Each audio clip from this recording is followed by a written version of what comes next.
Hello friends, welcome to शिक्षा education classes. दोस्तों, जो शिक्षा एजुकेशन क्लासेस पर मध्य प्रदेश की भौगोलिक स्थिति का ऑब्जेक्टिव सेशन की शुरुआत की गई थी, उसका आज ये लेक्चर सेकंड रहेगा, जिसमें हम लोग 20 प्रश्न करेंगे और धीरे धीरे प्रश्नों की संख्या लगातार बढ़ाई जाएगी और 50 प्रश्न आपको डेली एक लेक्चर में मिलेंगे, ताकि जितने ज़्यादा ऑब्जेक्टिव हो सकें आपके तैयार हो जाएं। आज का पहला क्वेश्चन है, राज्य के विस्तार के संबंध में सही कथन है। राज्य की पूरब से पश्चिम का विस्तार 870 किलोमीटर है। ऑप्शन बी है, राज्य की उत्तर से दक्षिण चौड़ाई 580 किलोमीटर है। दोनों सही हैं या केवल दोनों में से कोई एक सही है।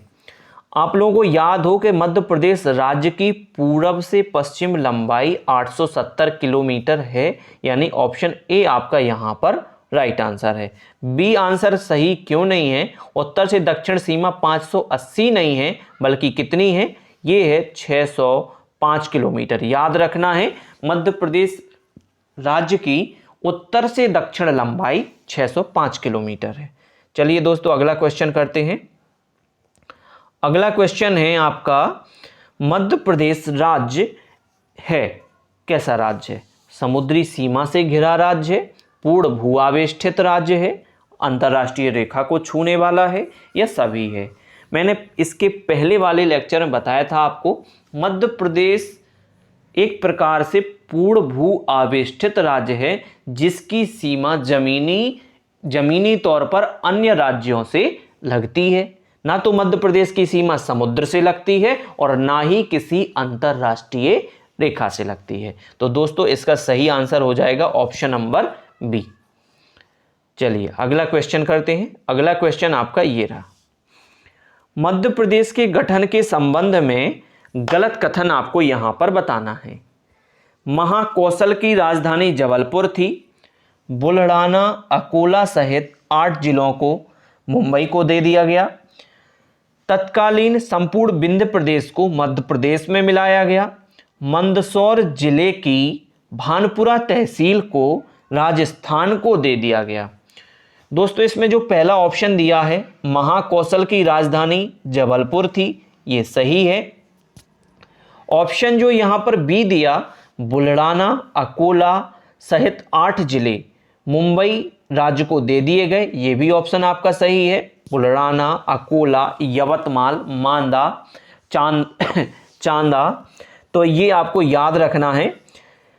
ऑप्शन सी यहां पर दिया गया है, संपूर्ण विंध्य प्रदेश को मध्य प्रदेश में मिलाया गया, ये भी सही है। लेकिन जो ऑप्शन डी यहां पर दिया गया है, ऑप्शन डी में मंदसौर जिले की भानपुरा तहसील जो है, पूरी तहसील राजस्थान को नहीं दी गई थी, बल्कि इस तहसील का एक सुनेल टप्पा स्थान है। सुनेल टप्पा स्थान ही केवल राजस्थान को दिया गया था। तो ऑप्शन आपका इसमें जो राइट आंसर होगा वो ऑप्शन नंबर डी हो जाएगा, क्योंकि पूरी तहसील नहीं बल्कि केवल भानपुरा तहसील का सुनील टप्पा दिया गया था। और चलिए दोस्तों, अगला क्वेश्चन करते हैं।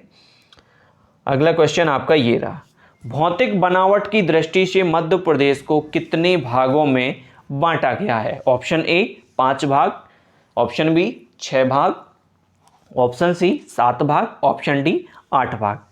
इसका दोस्तों सही आंसर हो जाएगा ऑप्शन नंबर सी। मध्य प्रदेश को भौतिक बनावट की दृष्टि से 7 भागों में बांटा गया है। कौन कौन से हैं?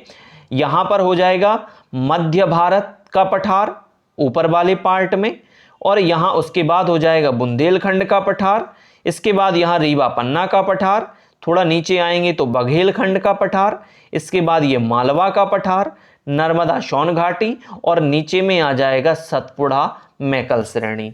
तो ये आपको 7 भाग याद रखने हैं। कभी प्रश्न आपसे ये पूछा जाए कि विभाजन के पहले मध्य प्रदेश की भौतिक बनावट की दृष्टि से कितने भागों में बांटा गया था, तो विभाजन के पहले मध्य प्रदेश को 9 भागों में बांटा गया था। ये बात आपको इसमें याद रखनी है।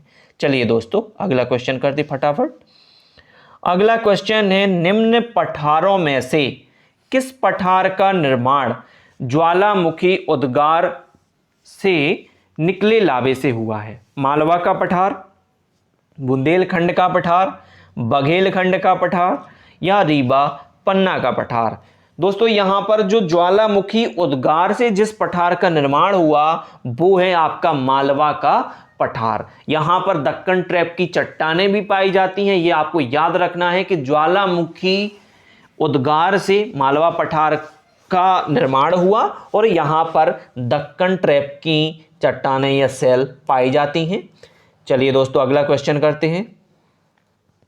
अगला क्वेश्चन आपका ये रहा, मध्य प्रदेश के 3 प्रमुख जिले जो कर्क रेखा से सबसे अधिक समीप हैं, सबसे पास में कौन से हैं? देखिए दोस्तों इसके लिए आपको पहले ये याद होना चाहिए कि कर्क रेखा मध्य प्रदेश के कितने जिलों से गुजरती है और उन जिलों का नाम क्या है। तो मैं आपको यहां पर बता दूं कि 14 जिलों से कर्क रेखा मध्य प्रदेश में गुजरती है और वो जिले कौन कौन से हैं। तो यदि आप पश्चिम से देखें तो रतलाम, उज्जैन, आगरमालवा, राजगढ़, सीहोर, भोपाल, विदिशा, रायसेन, सागर, दमोह, कटनी, जबलपुर, उमरिया और शहडोल, ये वो 14 जिले हैं। अब इन जिलों में ही आप देखें कि क्या मैंने इंदौर का नाम लिया? नहीं लिया है। तो ये एक ऑब्जेक्टिव के तौर पे रखें कि कहीं दूसरे में भी ऐसा तो नहीं है। क्या मैंने मंडला का नाम लिया? नहीं लिया। क्या मैंने छतरपुर का नाम लिया? नहीं लिया। लेकिन उज्जैन, रतलाम और राजगढ़ ये तीनों जिलों से होकर कर्क रेखा गुजरती है। तो इसका सही आंसर दोस्तों क्या हो जाएगा? Option number C. वो आपको 14 जिले याद रखने हैं। याद यदि आपको ना होते हो तो आप 5 जिले पश्चिम के याद कर लें और 5 जिले आप कहां के याद कर लें? पूरब के कर लें। उसके बाद बचते 4 तो वो बीच के, और वैसे भी कि भोपाल यहां पर पूरा पार्टिसिपेट ही करता है आपका, तो वो फिर दोस्तों आपको याद रखना है। चलिए दोस्तों अगला क्वेश्चन करते हैं। किस जिले में सतपुड़ा पर्वत श्रृंखला नहीं है? खंडवा, बैतूल, छिंदवाड़ा, बिलासपुर। यदि आपको नक्शे में याद हो तो नर्मदा सोन घाटी के नीचे सतपुड़ा पर्वत श्रृंखला ही फैली हुई है और नीचे ही पार्ट में आपका खंडवा भी है। खंडवा से आप थोड़ा आगे जाएं, थोड़ा हरदा के आगे निकल के बैतूल आ जाएगा, वहां बैतूल से आगे जाएंगे तो छिंदवाड़ा आ जाएगा। तो ये पूरे आपके सतपुड़ा रेंज में ही आते हैं। लेकिन जो बिलासपुर है ये आपका छत्तीसगढ़ का जिला है, यहां पर पर्वत श्रृंखला नहीं है। तो इसका दोस्तों सही आंसर क्या हो जाएगा? ऑप्शन नंबर डी इसका सही आंसर हो जाएगा। चलिए दोस्तों अगला क्वेश्चन करते हैं। अगला क्वेश्चन आपका ये रहा, सिगार चोटी, जानापाव, धजारी चोटी किस पठार में स्थित है? रीवा पन्ना का पठार, बुंदेलखंड का पठार, बघेलखंड का पठार, इनमें से कोई नहीं। देखिए दोस्तों सिगार चोटी, जानापाव और धजारी ये आपकी तीनों मालवा पठार की चोटियां हैं, जो कि सबसे ऊंची चोटी भी है। आपको याद होना चाहिए सिगार चोटी, जानापाव, धजारी ये एमपी जीके की दृष्टि से बहुत महत्वपूर्ण हो जाता है। और सिगार चोटी की जो लंबाई है वो है 881 मीटर, जानापाव की जो लंबाई है 854 मीटर और धजारी की जो है वो है 810 मीटर। तो आपको तीनों डेटा ये भी याद रखने कि मध्य प्रदेश के जो मालवा के पठार की सबसे ऊंची चोटी है वो कौन सी है? सिगार चोटी है। कितनी ऊंचाई है? 881 मीटर है। जानापाव की कितनी है? 854 है। और धजारी की कितनी है? 810 है। और ये कहाँ की है? मालवा की है। महू के दक्षिण में ये पड़ती हैं। तो ये आपको याद रखना है। इसमें जो सही आंसर होगा, इसका सही आंसर इनमें से कोई नहीं, क्योंकि मालवा का पठार ऑप्शन में नहीं दिया है। चलिए दोस्तों अगला क्वेश्चन करते हैं। अगला क्वेश्चन आपका ये रहा,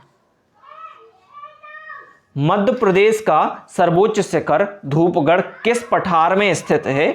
मालवा का पठार, सतपुड़ा का पठार, बुंदेलखंड का पठार, नर्मदा सोन घाटी। कई बार यह प्रश्न पूछा गया कि मध्य प्रदेश की सबसे ऊंची चोटी कौन सी है? दोस्तों सबसे ऊंची चोटी है मध्य प्रदेश की धूपगढ़, जिसकी ऊंचाई कितनी है? 1350 मीटर। कितनी मीटर? 1350 मीटर, जो कि आपकी सतपुड़ा श्रेणी के अंतर्गत आता है। और विशेष यदि कभी जिला पूछ लिया जाए तो याद रखना है होशंगाबाद जिला।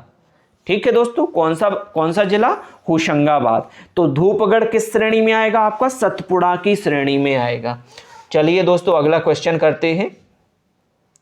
अगला क्वेश्चन आपका ये रहा, धूपगढ़ किस पहाड़ी पर स्थित है? महादेव पर्वत पर, राजपीपला पर, या फिर मैकल पर्वत पर, या इनमें से कोई नहीं? ये आपको बताना है। देखिए सतपुड़ा मैकल जो है, सतपुड़ा मैकल में 3 श्रेणियां हैं। कितनी श्रेणियां हैं? 3 श्रेणियां हैं। उसमें राजपीपला है, सतपुड़ा श्रेणी है और मैकल श्रेणी है। अब यहां पर देखिए एक तो प्रश्न ये पूछा क्या गया है कि धूपगढ़ किस में आता है? आपको केवल धूपगढ़ बताना है। तो जो महादेव पर्वत है, महादेव पहाड़ी पर ही सर्वोच्च चोटी आपकी धूपगढ़ पाई जाती है। इसका सही आंसर हो जाएगा ऑप्शन नंबर ए, महादेव पर्वत पर धूपगढ़ आपकी पाई जाती है।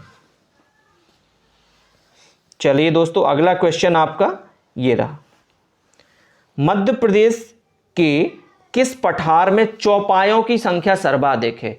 चौपायों का मतलब ये है कि मवेशी यानी एक जानवरों की संख्या यहां पर पूछी गई है, वो मालवा में सबसे ज्यादा है, या रीवा में है, या बुंदेलखंड में है, या फिर बघेलखंड में है। तो दोस्तों यहां पर चौपायों की सबसे अधिक संख्या कहां पर है? बघेलखंड में। सबसे ज्यादा कहां पर है? बघेलखंड वाले पठार में। वन्य प्रदेश देखिए, अगर यदि आप जंगल एरिया देखें तो बघेल पूर्वी क्षेत्र में ज्यादा जंगली एरिया होने के कारण यहां पर मवेशी या चौपाया सबसे ज्यादा पाए जाते हैं। अगला क्वेश्चन करते हैं। अगला क्वेश्चन आपका ये रहा, बहुत अच्छा क्वेश्चन है, सिद्ध बाबा पहाड़ी निम्न पठारों में से किस में स्थित है? बुंदेलखंड, बघेलखंड, सतपुड़ा, रीवा पन्ना। बहुत जल्दी आंसर दे सकते हैं आप लोग। देखिए यहां पर सिद्ध बाबा की पहाड़ी पूछी गई है और ये आपके सिद्ध बाबा की पहाड़ी बुंदेलखंड के पठार में स्थित है। इसकी ऊंचाई यदि आप देखेंगे तो ऊंचाई हो जाएगी 1172 मीटर। सिद्ध बाबा की जो पहाड़ी है वो कहां पर है? बुंदेलखंड में है। ऊंचाई कितनी हो जाएगी? 1172 मीटर। याद रखना है, बहुत ही महत्वपूर्ण क्वेश्चन है। चलिए दोस्तों अगला क्वेश्चन आपका ये रहा, मध्य प्रदेश में गोंडवाना युग की चट्टानें निम्न क्षेत्र में मिलती हैं? सतपुड़ा क्षेत्र में, मध्य भारत में, मध्य भारत क्षेत्र में, मालवा के क्षेत्र में, या बुंदेलखंड के क्षेत्र में? बहुत ही अच्छा क्वेश्चन है, फटाफट से आप बता सकते हैं। देखिए गोंडवाना लैंड जो हिस्सा था, आपको मैंने पिछले लेक्चर में थोड़ी सी चर्चा की थी कि अंगारा लैंड और गोंडवाना लैंड। तो गोंडवाना लैंड जो है नीचे का हिस्सा था, नीचे से आकर के जुड़ा है। अब आप खुद इसमें सेंस लगा सकते हैं कि सतपुड़ा क्षेत्र तथा बघेलखंड, ये दोनों जो क्षेत्र है, सतपुड़ा क्षेत्र भी और बघेलखंड क्षेत्र भी, ये आपका नीचे से जुड़ता है। तो ये आपका गोंडवाना लैंड के अंतर्गत आता है। तो ये आपका सही आंसर हो जाएगा दोस्तों। इसमें कौन सा? ऑप्शन नंबर ए आपका यहां पर राइट आंसर हो जाएगा। गोंडवाना युग की चट्टानें किस क्षेत्र में मिलेंगी? सतपुड़ा वाले क्षेत्र में। चलिए दोस्तों अगला क्वेश्चन आपका ये रहा, मध्य प्रदेश की उत्तरी सीमा का निर्धारण किस नदी के द्वारा? मैंने कल के लेक्चर में आपसे चर्चा की थी। मध्य प्रदेश की उत्तरी सीमा का निर्धारण काली सिंध नदी, पार्वती नदी, चंबल नदी, या फिर सिंध नदी? तो देखिए उत्तरी सीमा का निर्धारण किसके द्वारा? चंबल नदी के द्वारा। यदि आपसे दक्षिणी सीमा का निर्धारण पूछा जाता तो ताप्ती नदी हो जाता। यदि पूर्वी सीमा का निर्धारण पूछा जाता तो सोन नदी। मध्य प्रदेश में पूर्वी सीमा का निर्धारण किसके द्वारा? सोन नदी के द्वारा। तो दोस्तों इसका सही आंसर क्या हो जाएगा? चंबल नदी। चलिए दोस्तों अगला क्वेश्चन करते हैं। मध्य प्रदेश में धारवाड़ क्रम की चट्टानें कहां नहीं पाई जाती हैं? कहां नहीं पाई जाती हैं? जबलपुर, बालाघाट, खंडवा, या फिर रीवा? कहां पर नहीं पाई जाती है?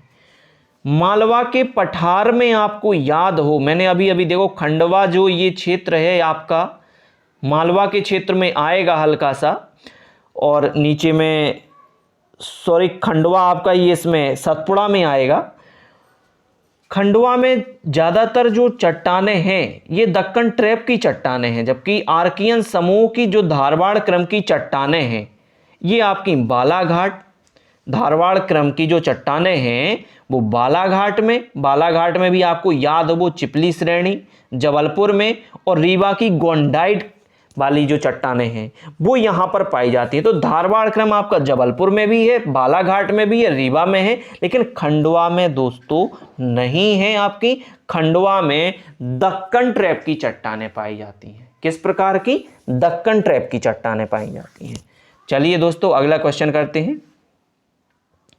अगला क्वेश्चन आपका ये रहा, मध्य प्रदेश में कुडप्पा क्रम की चट्टानें कहाँ पाई जाती हैं? बिजावर में, पन्ना में, छतरपुर में, या उपरोक्त सभी में? फटाफट से आंसर देना है। इसका क्या आंसर है? देखिए, कुडप्पा क्रम की चट्टानें यहाँ पर बिजावर में भी, पन्ना में भी, छतरपुर सभी जगह पाई जाती हैं। इसका सही आंसर हो जाएगा उपरोक्त सभी हो जाएगा। इसका सही आंसर क्या हो जाएगा दोस्तों? उपरोक्त सभी। जब मैं आपको ये लेक्चर के माध्यम से एमपी पढ़ाऊंगा वहां मैं आपको बाय मैप एक एक पॉइंट डिस्कस करूंगा कि कहां पर क्या स्थिति है।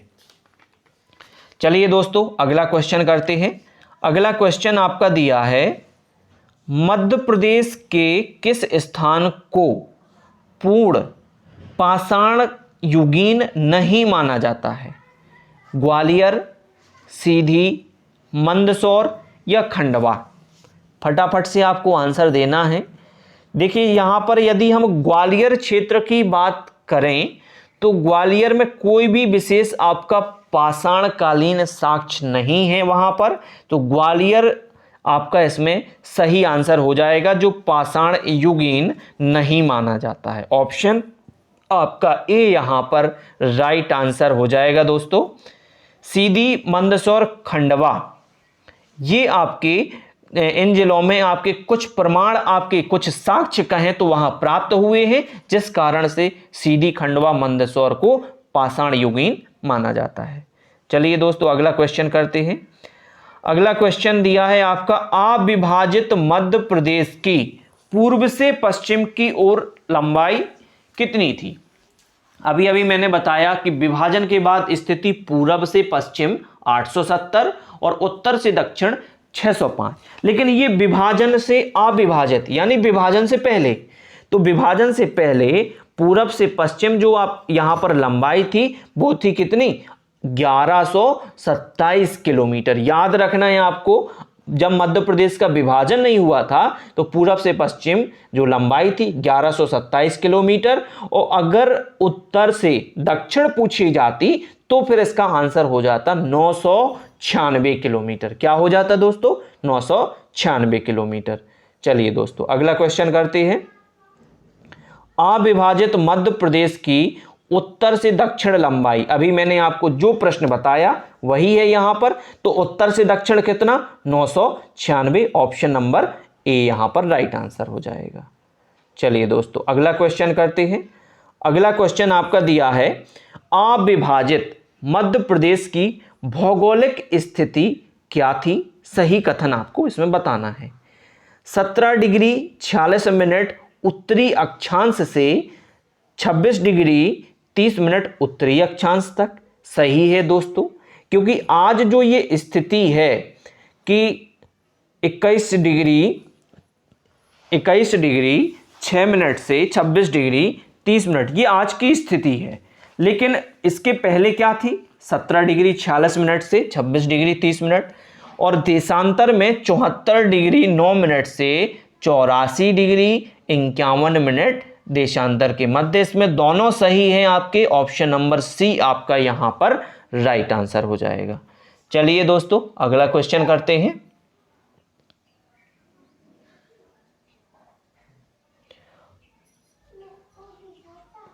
सॉरी, आज आपके प्रश्नों की जो संख्या रखी गई थी 30 ही रखी गई थी, और इसी के साथ दोस्तों आज आपके साथ 20 प्रश्न डिस्कस हुए हैं, और कल से आपके साथ और ज़्यादा प्रश्न धीरे धीरे हम यहाँ पर प्रश्नों की संख्या बढ़ाएंगे। यदि आपको ये ऑब्जेक्टिव सेशन अच्छा लग रहा हो तो दोस्तों आप चैनल को सब्सक्राइब कर लें और अपने दोस्तों के साथ भी शेयर करें ताकि इसका एडवांटेज सभी को मिल सके।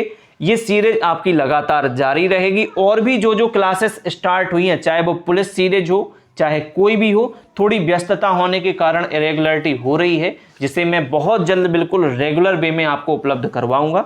तो चलिए दोस्तों, मिलते अगले लेक्चर में। धन्यवाद सब आप सभी का।